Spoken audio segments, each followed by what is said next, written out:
Good afternoon and welcome to State Newsfile. I'm Ray Lahu. Jake Foster will have sports coming up, but first let's check in with Mason Despatie with the weather. Mason, how's it looking out there?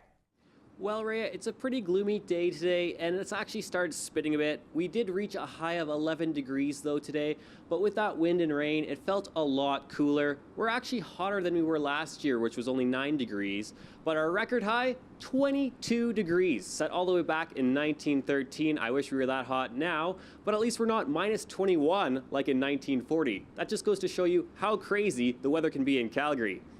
I'll be up with your 5-day forecast later. Back to you, Rhea. Yes, I'm definitely glad it's finally warming up, but today was kind of gloomy, kind of wet and rainy.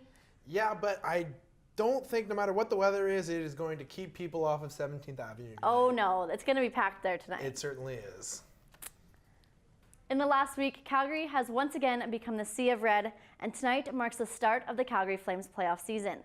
But if you couldn't get tickets for tonight's game and you still want to be close to the action, the parking lot at the Saddle Dome is hosting a game day viewing party. Vanessa Arate is live at the Saddle Dome, and it looks like the fun has already started. Vanessa, what can fans expect at the viewing party tonight?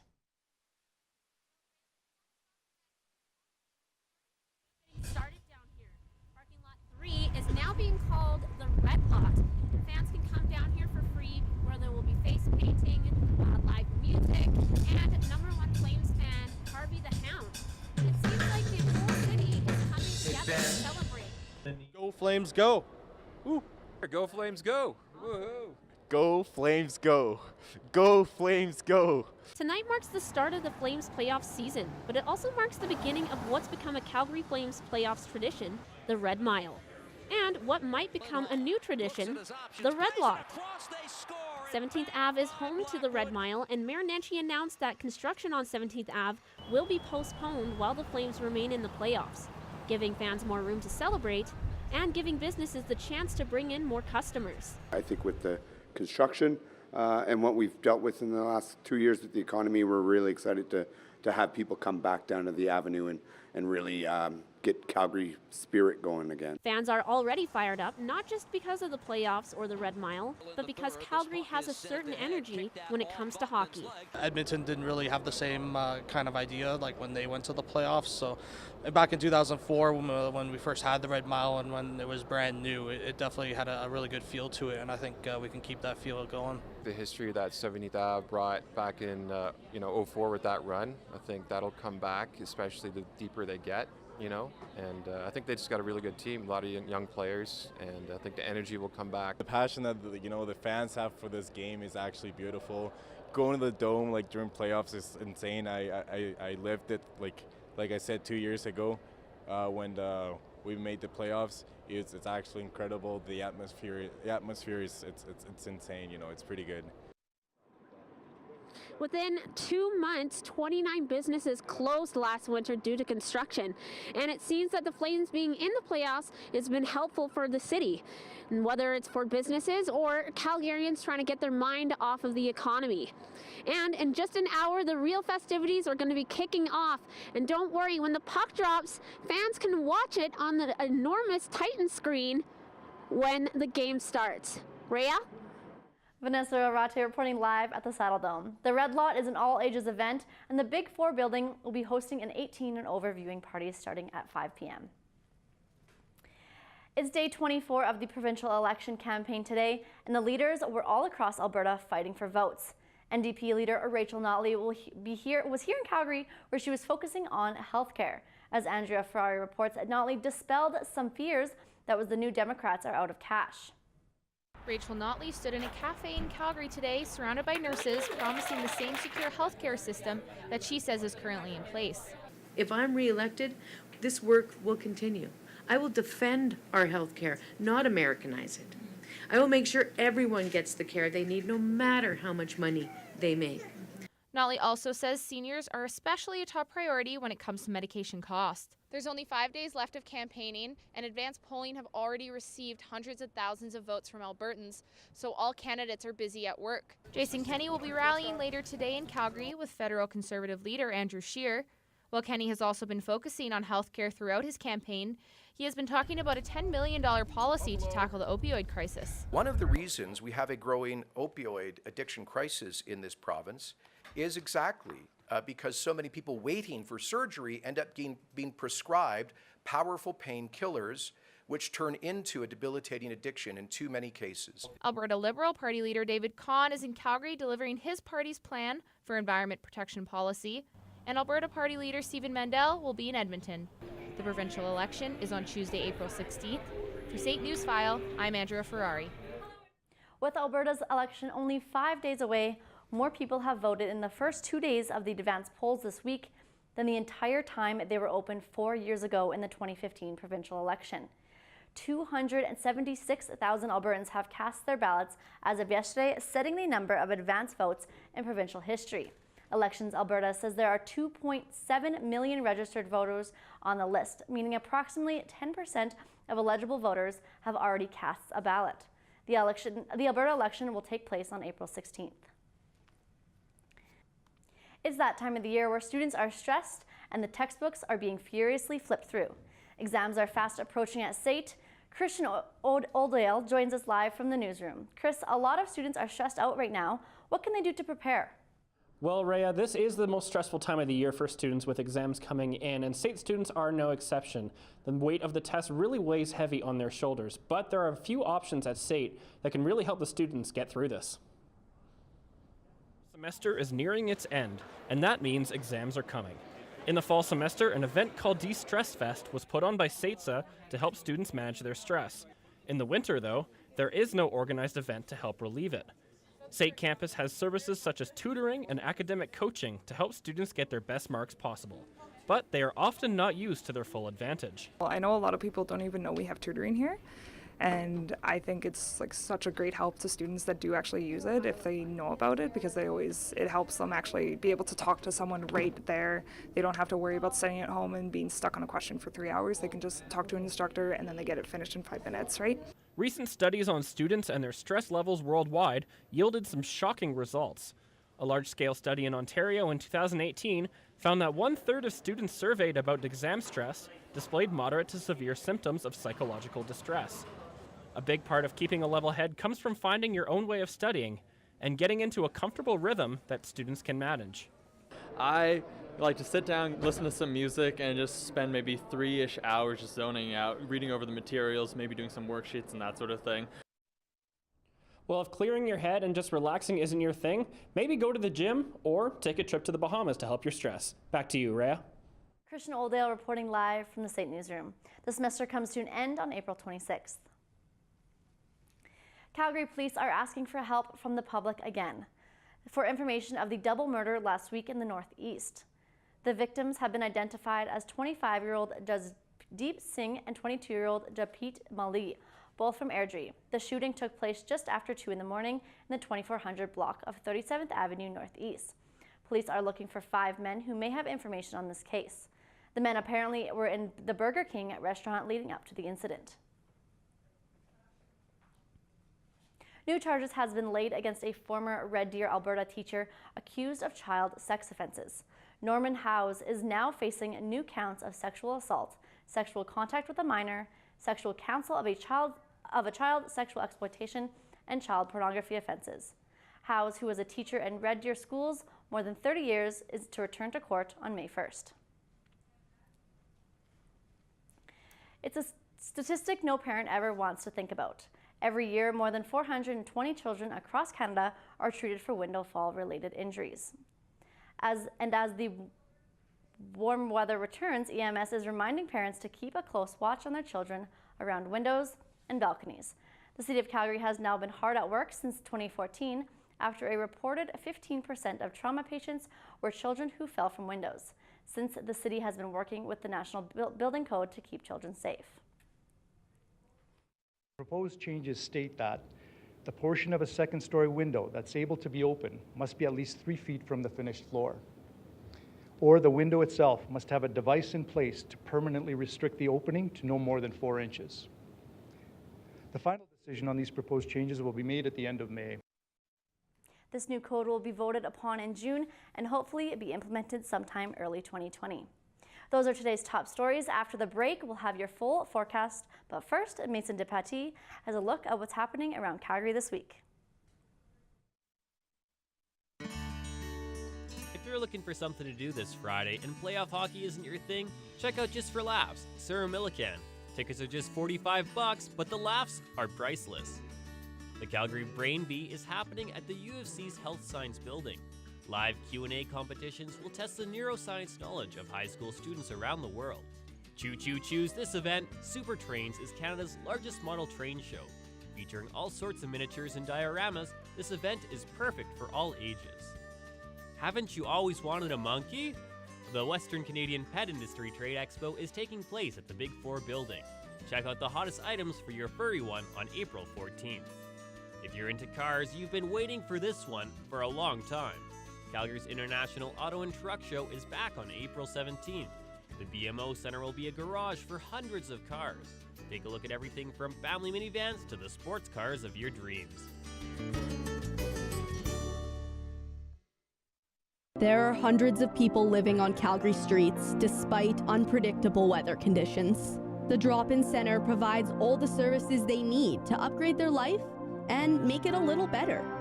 They provide fresh cooked meals, medical care, and a warm place to stay. The Calgary Drop-In Center is always available to help people in need get back on their feet and start a new and improved life. Contact or donate today at calgarydropin.com. This is Jackson, and this is Scout. And both of these dogs were once rescue animals. The only reason why was because of their previous owners, not the dogs. At the Cochrane and Area Humane Society, we find good animals, good homes, from their large dog training facilities to the quiet, relaxing cat rooms. You'll have great spaces to meet and learn about the animals that most interest you. Come check out Cochrane and Area Humane Society today. It's just off Griffin Road. Welcome back to State Newsfile. And you guys, are you going to the game tonight? I am. I'm not, but I'm going to Red Mile, so I'll be outside. Oh, okay. You're going to want to pack a jacket because it might be raining still. It was raining today, actually, a lot. Let's take a peek at that. These were the conditions outside earlier today. That's from the SAIT campus, kind of looking towards downtown. As you can see, cloud cover everywhere and some dark clouds that brought us the rain here. And that was the weather for today. And if we take a look here at our eastern side of Canada, our western side of Canada, you can see Vancouver rainy. And I mean, that's no surprise. Vancouver is always raining, and it's going to be like that all week long. There's actually a lot of rain and more towards the northern side of BC, kind of on the interior there. And as we push towards the mountains, there's flurry activity there, and I'll tell you why later on. Edmonton has been mirroring our weather lately, and today's no exception. They're under some rain as well.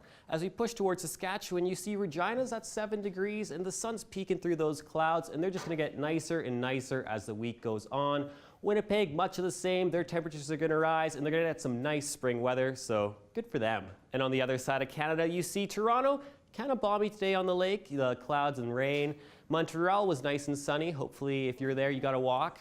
Halifax, not too bad, but that Atlantic weather is no joke for St. John's. They actually had quite a lot of snow and gusts up to 50 kilometers an hour, so not nice weather there, but there is some nice weather at our resorts. Let's take a look. Barbados is king of the resorts today, sitting at 29 degrees. If you're trying to get a suntan at the other resorts, bad news for you because most of them are pretty cloudy. Orlando and Cancun are enjoying some moderate temps though. If you gambled on a trip to Vegas, tough luck as it's the coolest, sitting at 14 degrees.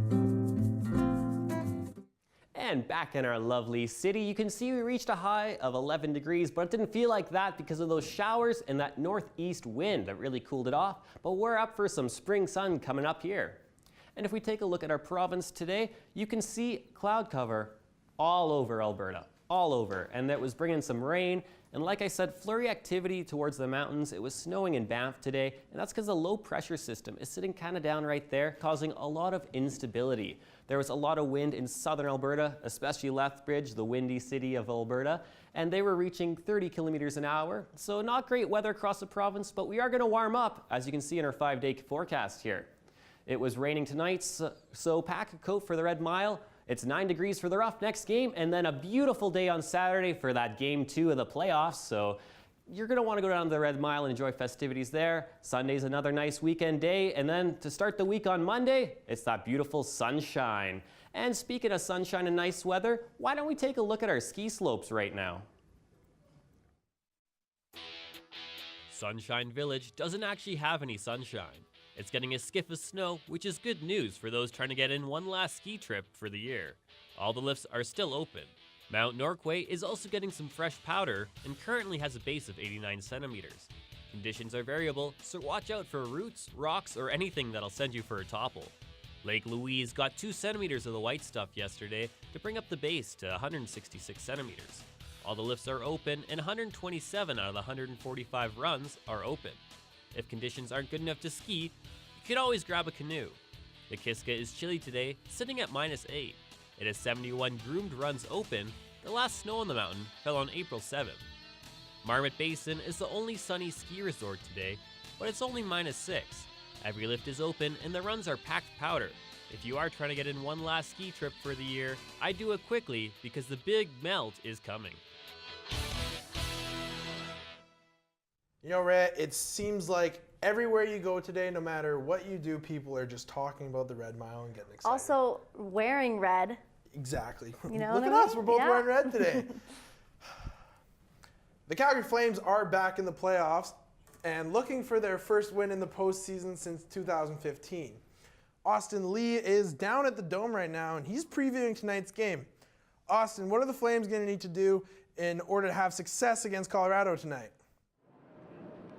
Well, the Flames had an impressive regular season, so they'll really need to build off of that momentum going into the first round. Defense is also going to be a huge part of this playoff series. They're really going to have to shut down Colorado's top offensive players.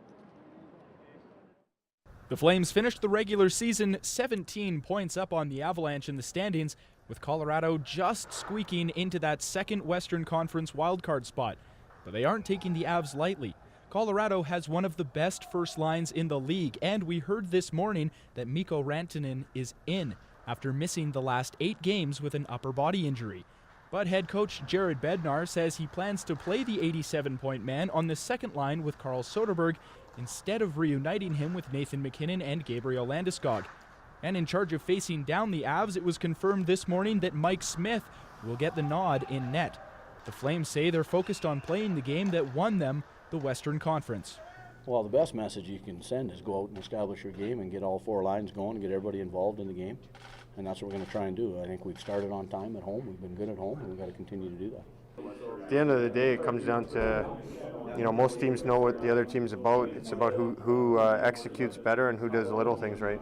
It's true. It's a new season. It's a fresh start, and everyone's going to step up to the occasions. If you're a good player all season long, you want to up your game in the playoffs and be a better player when the games matter the most. And I think I've talked about that, quite a bit. So I think guys will be ready, but we're really excited to get it going here.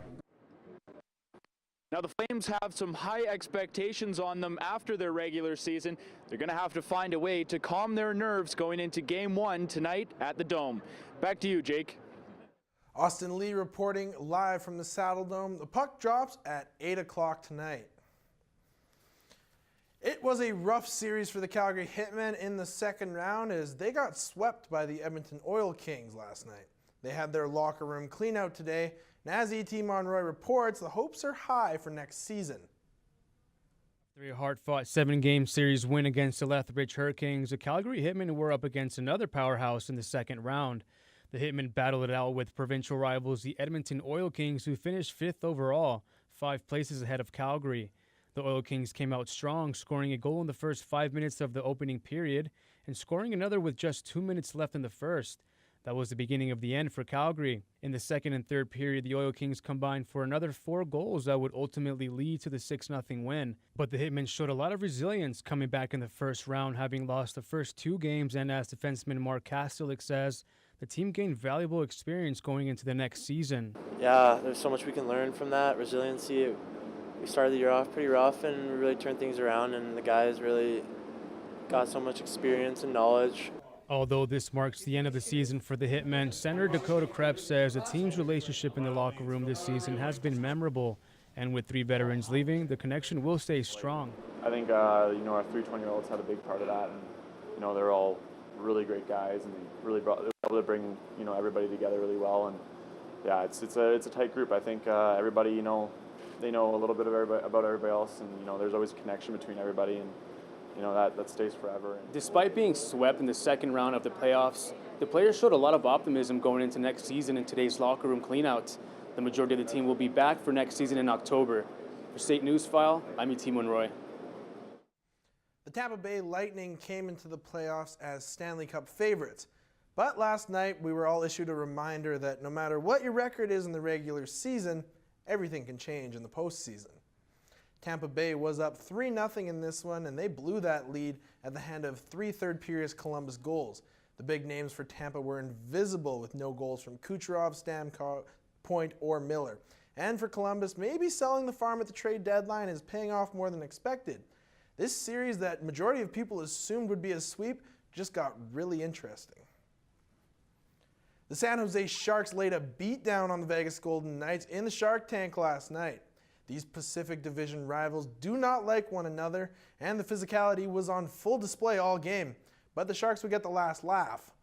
The Knights' deadline acquisition of Mark Stone was the only bright spot for the Vegas Golden Knights, as he picked up their only 2 goals. Sharks were led by Evander Kane, who had a goal, an assist, and 7 hits. Burns also registered a goal and an assist, which may have something to do with the fact that his line mate Erik Karlsson made his return last night. This series is the definition of playoff intensity, and Flames fans are hoping that these 2 teams beat the snot out of each other for 6 more games. As for the Winnipeg Jets, they drew the St. Louis Blues and rookie goaltender Jordan Binnington in the first round. The Blues were hot down the stretch of the regular season, and they were looking to spoil home ice advantage for the Jets. The city was electric getting ready for Game 1, the whiteout in full effect, Binnington ready to do his part. First shift gets absolutely steamrolled by Mark Scheifele, but he would be okay. Still in the first, Pietrangelo gets his pocket picked by Little. He finds Laine open in the slot. That's way too much space to leave him alone as he absolutely rips one under the bar here. What a shot. In the second, Tarasenko burns past Trouba. He streaks in, and he will get robbed by Hellebuck, who gets a little bit of help from his defense in Bufflin there.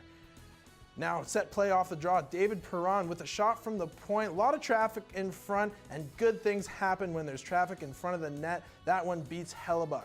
Third period now, just over 2 minutes left when the Blues play heartbreaker. Tyler Bozak beating Hellebuck, blocker side on this one. Now, dying seconds here. The Jets goalie pulled. Remember when Binnington took that hit from Scheifele earlier? Well, he gets his revenge right here. Wow, as he absolutely robs Scheifele on the one-timer to give the Blues the win in Game 1. Jets fall at home 2-1. The most prestigious golf tournament kicked off today, and for Canadians watching this year, they got a hometown hero to root for. Corey Connors is competing in his first Masters as a pro. The Canuck played in 2015 as an amateur, but since he has come a long way. He earned a berth in the Masters by winning the Valero Texas Open and securing the final spot at the tournament. He shocked the golf world considering Connors wasn't even ranked at the top 125.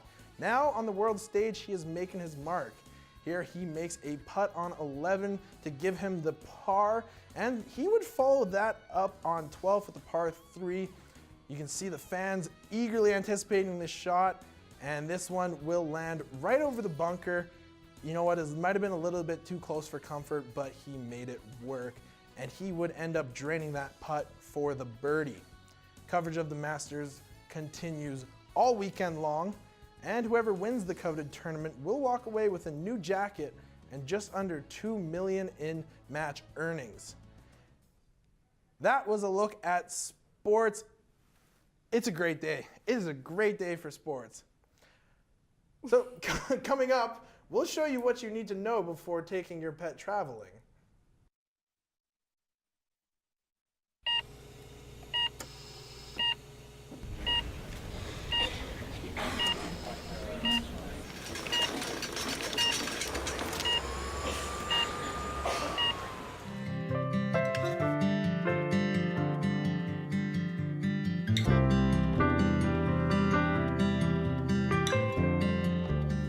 Country creating an atmosphere of care and dignity for those we serve. Bros, cabs are here in 45. Oh, screw that, man. I'll drive. You sure, man? You look pretty drunk. Man, just let him drive. All right, he can drive. Let's go then. I don't know if I should drive tonight, guys.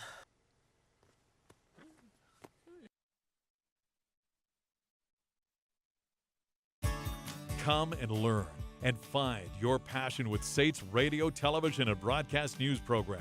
For over 50 years, the RTBN program has been the source of elite broadcasters in Canada and around the world. SAIT's industry-grade facilities and world-class instructors give you the knowledge and experience you need to succeed in the broadcast industry. If you want to be the next big name in television, broadcast news, or radio, then come and dare to be on air.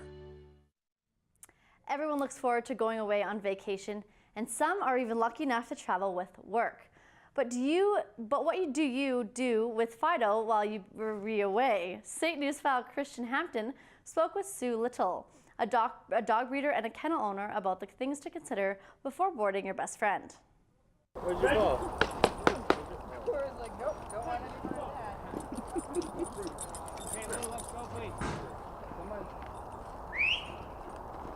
Well, you should be able to see where your dog is going to be staying. When you're looking at a kennel, you want to go in and see where the dogs are sleeping, eating, playing, going to the bathroom. You should be able to walk in and take a look around, see how the other dogs are, and if they won't let you see where the dogs are staying, you run. Oftentimes dogs are left from, say, 6 o'clock at night till 7 in the morning, which is way, way too long. You should also be looking at how often the dogs are out of their pens and outside playing or out playing in a fenced area, either in a building or outside. So sometimes I get calls from people that have senior dogs that have never been to a kennel before, or they're not, maybe they have some health issues. I often say, you know what, a pet sitter, an in-home pet sitter might be a better idea. Where'd you go? Or if they're really young, say they're 3 months old, don't have all their shots yet, a pet sitter is also a good idea. But kennels are, can be a stressful place initially, and so if you've got an older dog, it can be hard on their immune system, it can just be hard on them in general, and sometimes it's just much better for them to be in their own home, where they know where everything is, they feel safe, and much happier. So I heard that Disney Lion King has a new, or is making a real movie about it. They are, and if you've seen the list of actors and actresses that I are in actually this, haven't. Oh my goodness, it is a star-studded cast, let me tell you Really? that. And the animals look cute. And they do look cute. Oh, lions. CGI is getting so good, they just want to cuddle I just them. watched the new Dumbo. That was really, really good. I didn't know they made a movie about Mason. Oh. That's, cute. 2 days in a row. Run away, Simba, and never return.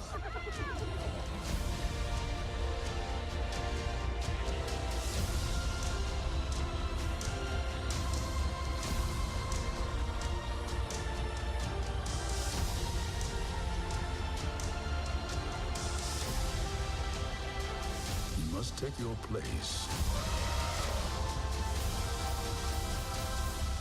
in the circle of life. That certainly looks very majestic. It looks really good. I definitely want to watch the whole thing right now. I'll see it. I'll see it. Will you see it? I probably will.